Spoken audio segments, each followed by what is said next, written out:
ప్రభువాక్య సందేశాలు సమాధానపరచు సందేశాలు పరమునకు చేర్చే సందేశాలు ఇవి ఒలీవా సందేశాలు. ప్రభువాక్య సందేశాలు సమాధానపరచు సందేశాలు పరమునకు చేర్చే సందేశాలు ఇవి ఒలీవా సందేశాలు. మహోన్నతుడైన దేవునికి నా కార్యములు సఫలము చేయు దేవుడికి నేను మొరపెట్టుచున్నాను అంటే దీని అర్థం ఏంటో తెలుసా?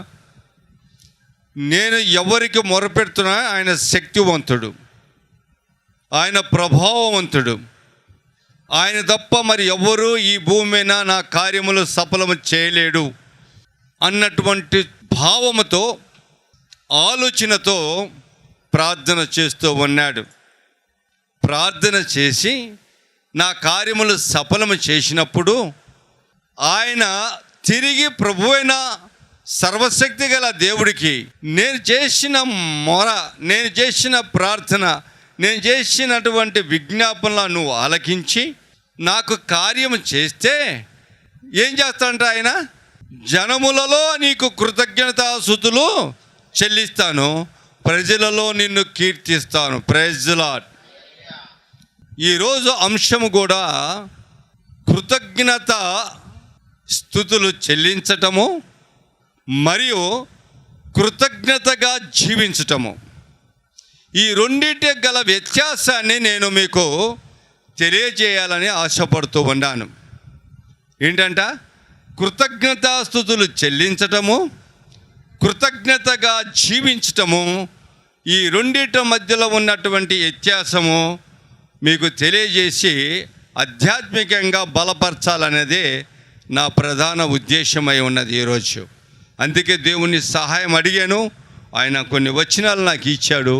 వాటిని ఈరోజు మీకు నేను చెప్పాలని ఆశపడుతూ ఉన్నాను. దావీదు గారు అంటున్నాడు, నాకు నువ్వు చేస్తే నా మొర ఆలకించి, నా ప్రార్థన ఆలకించి, నువ్వు నా జీవితంలో కార్యము జరిగించే, నా కార్యము సఫలము చేసే దేవుడికి అంటే ఆ కార్యము నువ్వు చేస్తే నా ప్రభువా ఆయనకు అంటున్నాడంటే జనములలో నీకు నేను కృతజ్ఞతాస్తుతులు, ప్రజలను నిన్ను కీర్తించేదను. రేబా ఎంత చక్కటి మాట. అంటే ఏంటి? ఒక్కసారి నువ్వు చేసిన కార్యాన్ని అది ఏదైనా సరే, యుద్ధము జయించటమా, కుటుంబంలో ఉన్న సమస్యలు తీర్చటమా, కుటుంబంలో ఉన్న అక్కర్లు తీర్చటమా, ఏదైనా ఆ కార్యము నేను ఈ సన్నిధిలో మొరపెట్టిన ఆ కార్యాన్ని నువ్వు జ్ఞాపకం చేసుకుని ఆ కార్యము నాకు సఫలం చేస్తే నేనేం చేస్తానంట? జనములలో నీకు కృతజ్ఞతాస్తుతులు చెల్లించదను, ప్రజలలో నేను కీర్తించదను అని చెప్పి మాట్లాడుతున్నాడు. అంటే ఏంటి? నువ్వు చేసిన పనికి నేను చేసిన పనికి లెవెల్ అయిపోయింది. Praise the lord. ఏమైందంట? లెవెల్ అంటే సరిపోయింది, సమానమైంది. నాకు నువ్వు మొన్న ఉప్పు కారం ఇచ్చావు, నేను ఈరోజు కూర తయారు చేసి నీకు ఇచ్చా. సరిపోయిందే? సరిపోయిందే.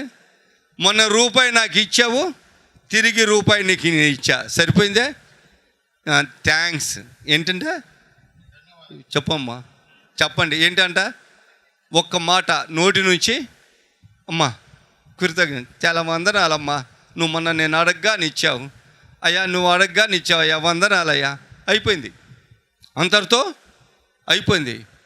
అయిపోయింది. అది ఏ సమయంలో నువ్వు అడిగావో, ఏ అక్కర్లో నువ్వు అడిగావో, ఆ అక్కర తీర్చబడటానికి నువ్వు ఎంతమంది నువ్వు ప్రాధేయపడినావో, అది నువ్వు దొరకక సమయంలో అతను నీకు సాయం చేసినప్పుడు నువ్వు ఎలా ఉండాలి? కృతజ్ఞత కలిగి ఉండాలి. కానీ ఒక్క మాట నీకు వందనాలయ్యా సహాయం చేసినందుకని చెప్పి నీకు నాకు బాయి బాయి అని చెప్పి వెళ్తే ఎలా బాగుంటుంది? బాధపడ్డు అంటే నీ అక్కర సమయంలో నేను అవసరపడినాను, ఆ అవసరం తీరిన తర్వాత నువ్వు ఎవరో నేనెవరో అన్నట్టు ప్రవర్తిస్తే బాధపడతామా లేదా మనము? చెప్పండి, బాధపడతామా లేదా? బాధపడతాం.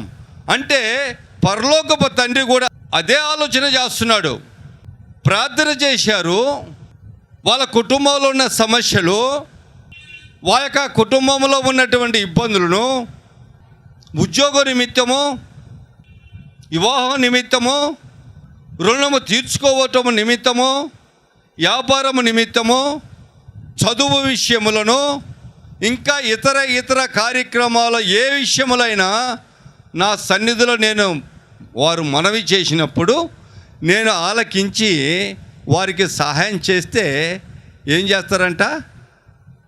ఒక్కసారి కృతజ్ఞత చెప్పి థ్యాంక్స్ అని చెప్పేసి ఏమంటారంటే, నీకు నాకు బాయ్ బాయ్ అని చెప్పే క్రైస్తవులు ఈనాడు చాలామంది ఉన్నారు. Praise the Lord. ఇది సరైన పద్ధతేనా అని నేను అంటాను.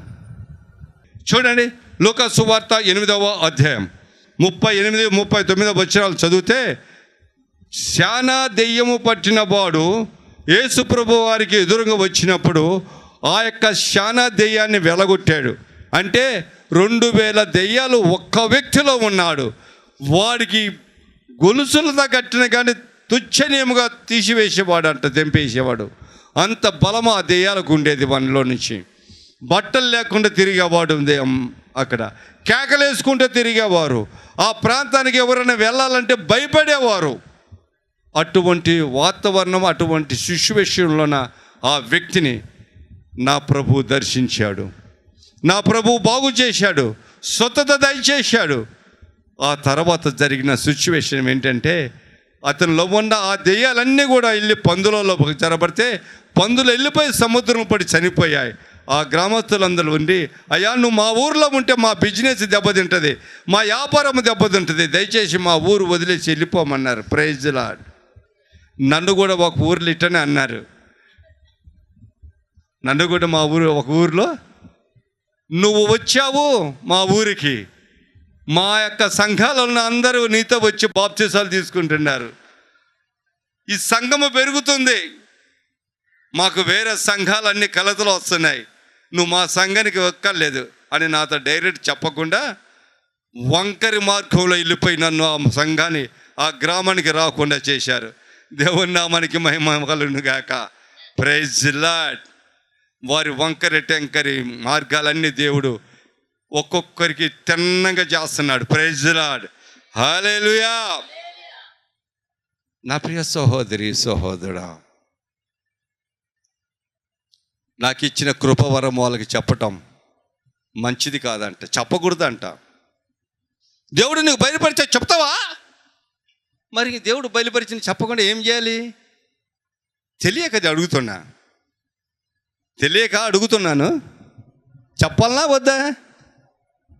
దేవుడు బయలుపరిచినాయి, దేవుడు చూపించినాయి, చెప్పాలనా వద్దా? మళ్ళీ చెప్పొద్దు అంటాడు ఏంటి? అక్కడ నువ్వు చెప్తున్నావు కాబట్టి మా మర్యాద రోడ్డు మీద ఇడుతున్నా కనుక మాకు కుటుంబ సభ్యులు ఈ మాటలు, నీ మాటలు వింటే మమ్మల్ని ఇంట్లోంచి తరిమి కొడతారు కనుక నువ్వు మా గ్రామానికి రావడానికి వీలు. నేను ఎట్ట పంపాలో మేము చూస్తాం. చెప్పటోళ్ళకి చెప్పాడు, ఎక్కించే వాళ్ళకి ఎక్కించారు, అయిపోయింది. సంఘం పాడైపోయింది, చల్లా చెదరైపోయింది, విశ్వాసులు చల్లా చెదరైపోయారు. ఒక్క పాస్టర్ కాదు, నేను వచ్చిన తర్వాత 5 పాస్టర్లు మారారు. చప్పట్లు కూడా దేవుని మహిమపరచండి. Praise lord. హల్లెలూయా. ఇప్పుడున్న పాస్టర్ కూడా ఎంతసేపు ఉంటాడో తెలియదు. దేవుని నామానికి మహిమ కలుగును గాక. ఎందుకు చెప్తున్నానంటే, ఆ దెయ్యాలు ఎలగొట్టిన తర్వాత ఆ ఊరు నుంచి వెళ్ళిపోమని చెప్పేశారంట. సరే మీకు ఇష్టం లేకపోతే నేను వెళ్ళిపోతానులయ్యా అన్నాడు యేసు ప్రభువు వారు. ధోని ఎక్కాడంట. ధోని ఎక్కెళ్తుంటే, ఎక్కడికి వెళ్తున్నావు? నేను వస్తానని చెప్పి ఈయన వచ్చి ఎక్కాడంట. ఎవరు? దెయ్యాలు వదిలిపోయిన అతన్ని చక్కటి బట్టలు వేసుకొని నీట్గా యేసయ్యతో కూడా వెళ్ళి ధోనిలో కూర్చున్నాడంట. చదువమా 38 వచ్చినాం.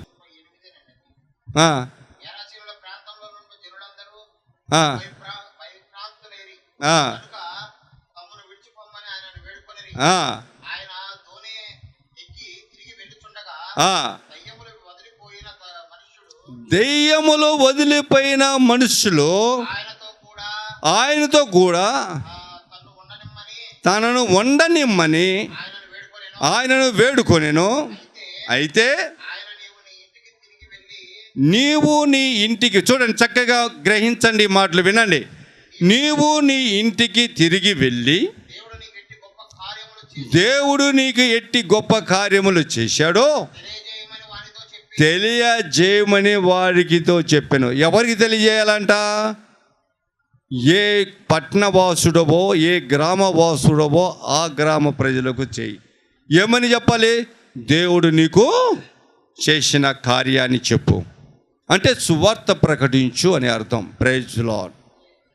దేవుని మహిమపరచు అని అర్థం. నువ్వు నా ఎంట రాకు, నా ఎంట వచ్చాను, నీకు ప్రయోజనం ఏంటి? నీకు దేవుడు చేసిన కార్యము ఇతరులకు పంచు, ఇతరులకు తెలియచేయి. అప్పుడు దేవుడు నిన్ను ఇంకా హెచ్చిస్తాడు. నీ వలన అనేక గ్రామంలో అనేక మందికి మేలు జరుగుతుంది. వాళ్ళు అనేక మంది ఆశీర్వదింపబడతారు, అనేక మంది స్వచ్ఛతలు కలుగుతాయి, అనేక మందికి ఇబ్బందుల నుంచి వాళ్ళు విడుదల పొందుతారు అని హితబోధ చేసినప్పుడు ధోని దిగి వెళ్ళిపోయాడు అతని. Praise Lord. తన ఇంటికి వెళ్ళిపోయి తన పట్టణంలో ఆ సర్వశక్తి గల దేవుని యొక్క నామములో సువార్త ప్రకటించడం ప్రారంభించాడు కంటిన్యూగా. థ్యాంక్స్ ప్రభు అని వదిలేశాడా? ఏమన్నాడు దేవుడు? సరేనా, నువ్వు కృతజ్ఞత చెల్లిస్తున్నావు, మంచిది, వెళ్ళిపో అన్నాడా? అలా నువ్వు వెళ్ళి నీ దేవుడు నీకు చేసిన, ఏమంటున్నాడు? నీ దేవుడు నీకు చేసిన కార్యములను తెలియచేయి, ప్రచురించు. ఇది కృతజ్ఞతాస్తుతులు చెల్లించటము అంటే. కృతజ్ఞత జీవితము జీవించటం అంటే, కృతజ్ఞతాస్తుతులకి చెల్లించడానికి, కృతజ్ఞతగా జీవించటానికి వ్యత్యాసం ఇది. నా ప్రియ సహోదరి సహోదరా, వాడి జీవితకాలం అంతా కూడా దేవుని సువార్త ప్రకటిస్తున్నాడు ఆ పట్టణంలో.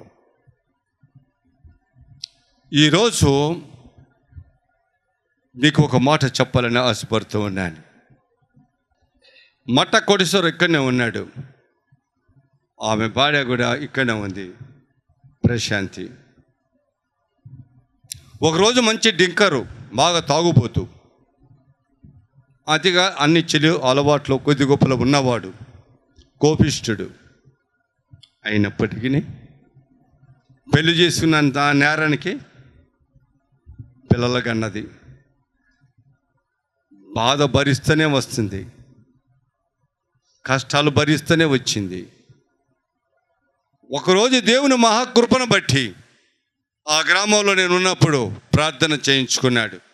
ఎందుకు ఆయనకు మనసు కలిగిందో నాకు తెలియదు. తన బిడ్డలతోనూ తన భార్యతో కలిసి వచ్చాడు శిబిరంలోనికి. ఇటువంటి శుక్రవారం రోజే ప్రార్థన చేయించుకున్నాడు. అతనిలో ఉన్నటువంటి ఆ త్రాగుడిని వ్యసనము, తక్కినటువంటి వ్యసనాలన్నీ కూడా పోగొట్టాడు. Praise lord. తీసేసుకున్నాడు. Praise lord. హల్లెలూయా. చక్కగా భార్య బిడ్డలతో కలిసి కుటుంబ సభ్యులతో కలిసి జీవించడం ప్రారంభించాడు.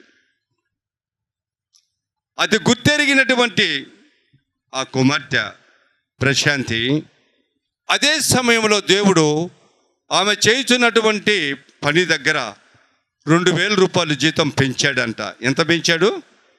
2,000 రూపాయలు జీతం పెంచినప్పుడు వెంటనే దేవుడు ఆమెకు హృదయ ప్రేరణ కలిగించాడో లేదో ఆమె కలిగిందో నాకైతే తెలియదు. కానీ ఒకరోజు వచ్చింది ఇక్కడికి, అయ్యగారు అన్నది, చెప్పమ్మా అన్న, నేను పనిచేస్తున్నటువంటి ఆ యొక్క వారు 2,000 రూపాయల జీతం నాకు పెంచారండి.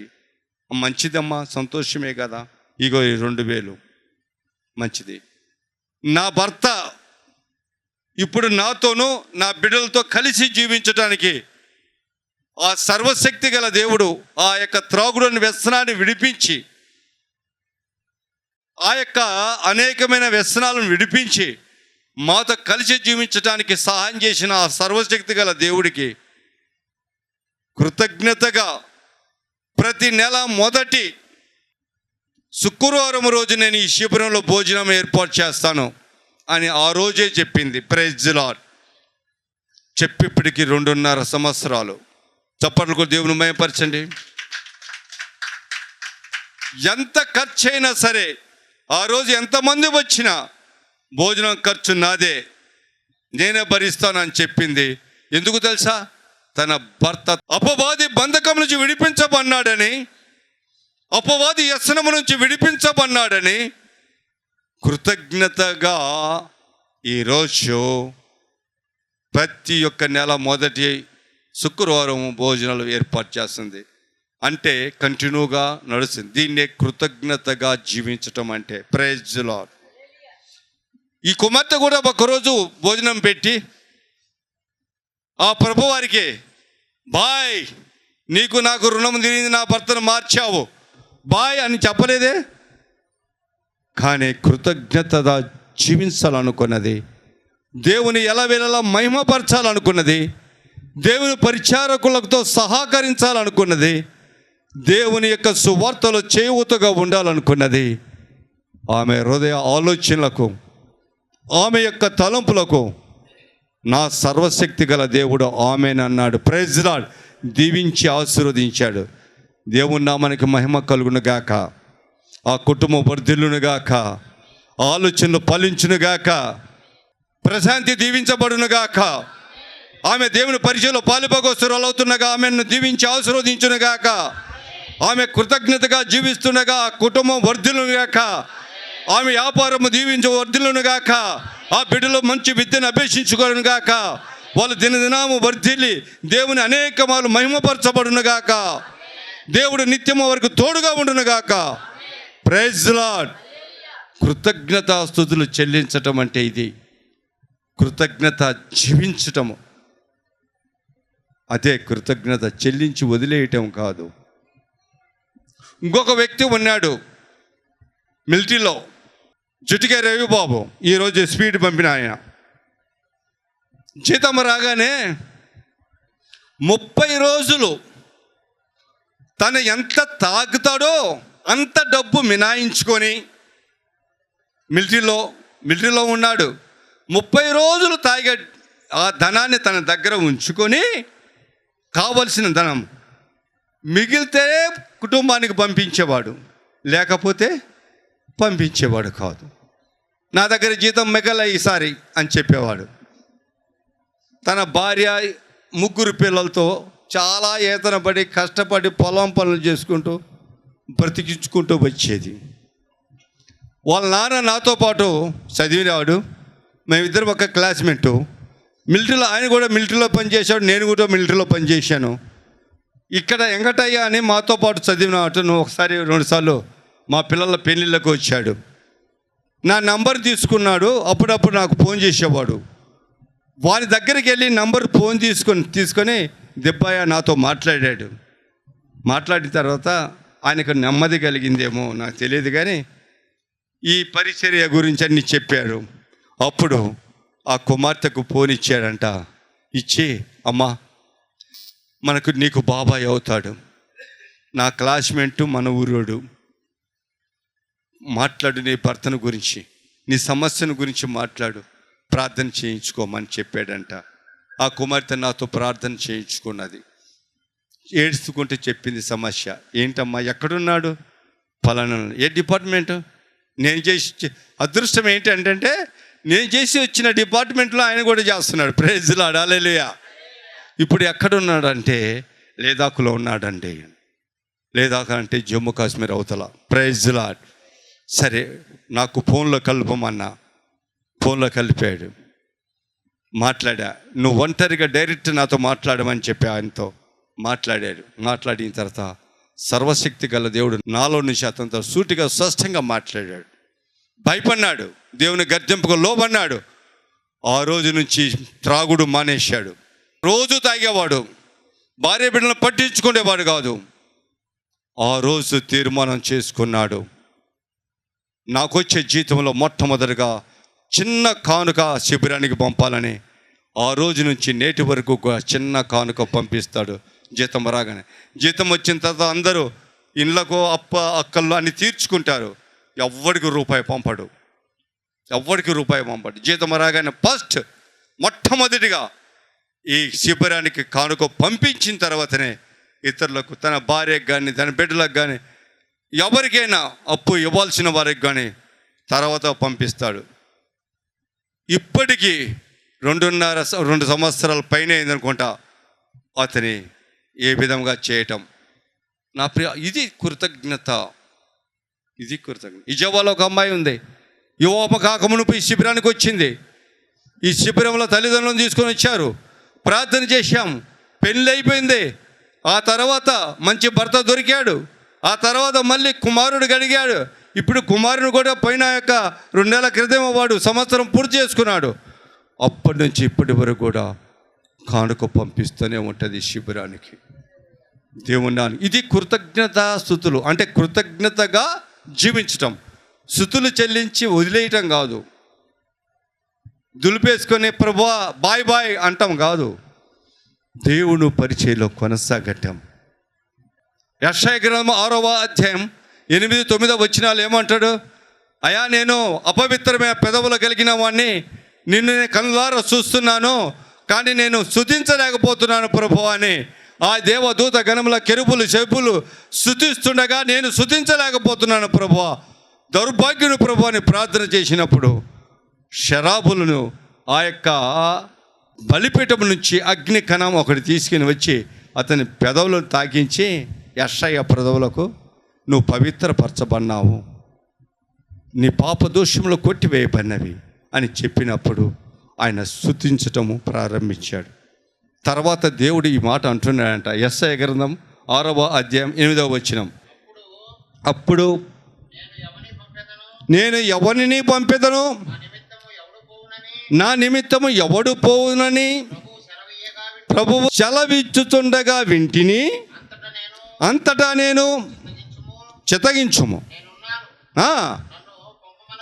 నేను ఉన్నాను నన్ను పంపమనగా నువ్వు పోయి నీ జనులతో ఇట్లనుము,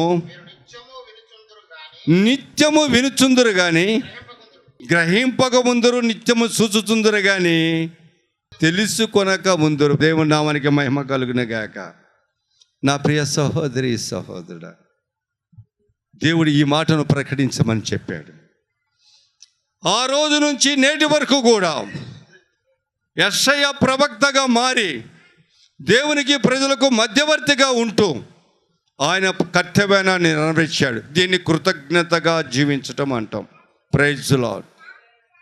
1, దెయ్యం పట్టిన వాడిని ఈ విధంగా చేరి సువార్త ప్రకటించమన్నాడు. 2, నా మాటలు తెలియజేయమని చెప్పి మళ్ళీ యెషయా ప్రవక్తను ఏర్పాటు చేసుకున్నాడు. 3వ విషయం నీకు మేము చెప్తాను చూడండి.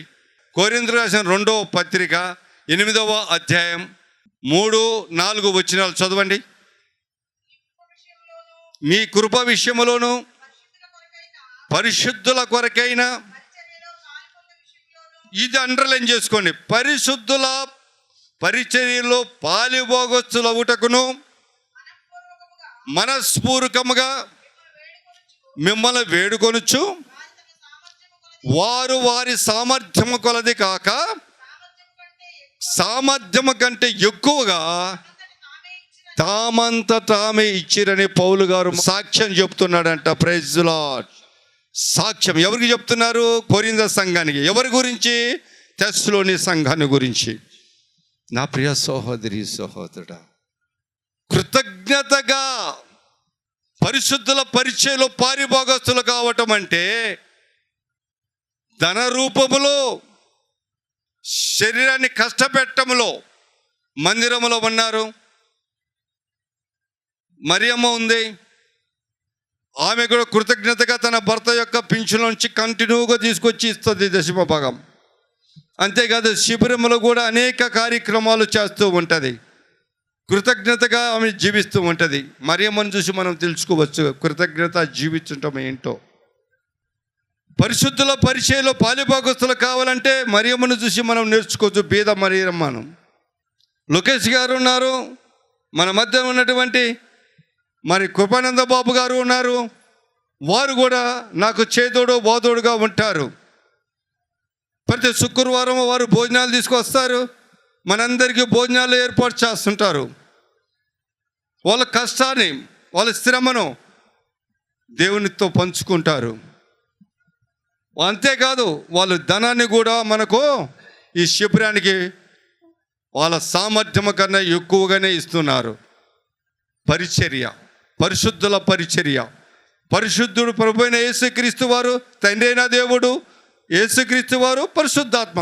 వీళ్ళు పరిశుద్ధులు, ప్రజలు కాదు, పరిశుద్ధులు. వీరి పరిచర్య అంటే ఈ సువార్త విషయంలో పాలిభాగస్తులు అవ్వడానికి మాకు అవకాశం ఏమని బతిలాడారంట పౌలు గారిని. ఈరోజు నేర్చుకున్నా కానీ నేర్చుకోలేని పరిస్థితి ఉన్నారు. కృతజ్ఞతగా జీవించటం అంటే ఇది. శరీరము అంటే ద్రాఢుర్యముతో కష్టపడి దేవుని మందిరంలో పనిచేయటం, ధన రూపంలో సహాయం చేయటము, సువార్త ప్రకటించటము, అనేక గృహాలు దర్శించి దేవుడు చెప్పిన మాటలు ప్రకటించటం, ఇది కృతజ్ఞతగా జీవించటం అంటే. కానుకలు పంపండి అంటే కానుకలు పంపాలంటయ్యా, ఎవరు పంపొద్దు. దేవుడు మీకు మేలు చేస్తే వైద్యం దగ్గరికి వెళ్ళినప్పుడు ఫీజు కట్టి ఆ రోజు వైద్యం చేయించుకొని తర్వాత వెళ్తావు, లేకుండా మానేస్తావు. ఆ సిద్ధాంతం ఈనాటి క్రైస్తవులో ఉంది. బాగుపడిన తర్వాత, స్వస్థత కలిగిన తర్వాత, వివాహము జరిగిన తర్వాత, ఏమండి ఉద్యోగం వచ్చిన తర్వాత, సంతానము కలిగిన తర్వాత, వ్యాపారం అభివృద్ధి పొందిన తర్వాత, గృహము కట్టబడిన తర్వాత, కృతజ్ఞతగా ఒక్కరోజు కూడిక పెట్టుకొని దేవునికి స్తుతులు చెల్లించి ఆ తర్వాత ప్రభువా నీకు మాకు బాయ్ బాయ్. ఈ పద్ధతి క్రైస్తవత్వంలో మంచిది కాదు. కృతజ్ఞతగా జీవించడం అంటే ఇదిగో బీదవరాలైనటువంటి ప్రశాంతిని చూసి నేర్చుకుందాం. మనం ఎక్కడుగా కాదు, మన కళ్ళకి ఎదురుగున్న వాళ్ళు ఈ మరియమ్మను చూసి మనం నేర్చుకుందాం. ఇదిగో ఈ యొక్క లుకేస్ గారు, అలాగే మన కృపానంద బాబు గారిని చూసి మనం నేర్చుకుందాం. మన ఎదుటనే మన మధ్యన ఉన్న బిడ్డల గురించి, మనం ఎక్కడో బయట ఉన్న వారి గురించి అనవసరం. అనేక మంది కృతజ్ఞతగా ఈరోజు కానుకలు పంపిస్తున్నారు కాబట్టి టెలివిజన్ మనకి కడుతున్నాను, పాస్టర్ల కోరికలను నెరవేర్చుతున్నాము, దానికి కావాల్సిన ధనాన్ని కూడా హెచ్చించాను, ఈ భోజనాల ఖర్చు భరిస్తున్నాను, ఇంకా అనేక మందికి నేను ఆర్థికంగా సహాయం చేస్తూనే ఉన్నాను. అనేక మందికి చేయూతగా వడ్డీ లేని రుణం ఇచ్చి వాళ్ళను అవసరాల్లో ఆదుకొని వాళ్ళను బలపరుస్తూ ఉన్నాను. నా ప్రియ సహోదరి సహోదరుడా, కారణము జీవితం అంతా కృతజ్ఞతగా జీవించుతున్న వారు సహాయం చేస్తున్నటువంటి సహాయార్థమే ఈనాటి నువ్వు నేను అనుభవిస్తున్నటువంటి ఈ సహాయం. ఇప్పుడైనా ఆలోచించేసావా? ఒలీవ సందేశాలు, ప్రభువాక్య సందేశాలు, సమాధానపరచు సందేశాలు, పరమునకు చేర్చే సందేశాలు, ఇవి ఒలీవ సందేశాలు, ప్రభువాక్య సందేశాలు, సమా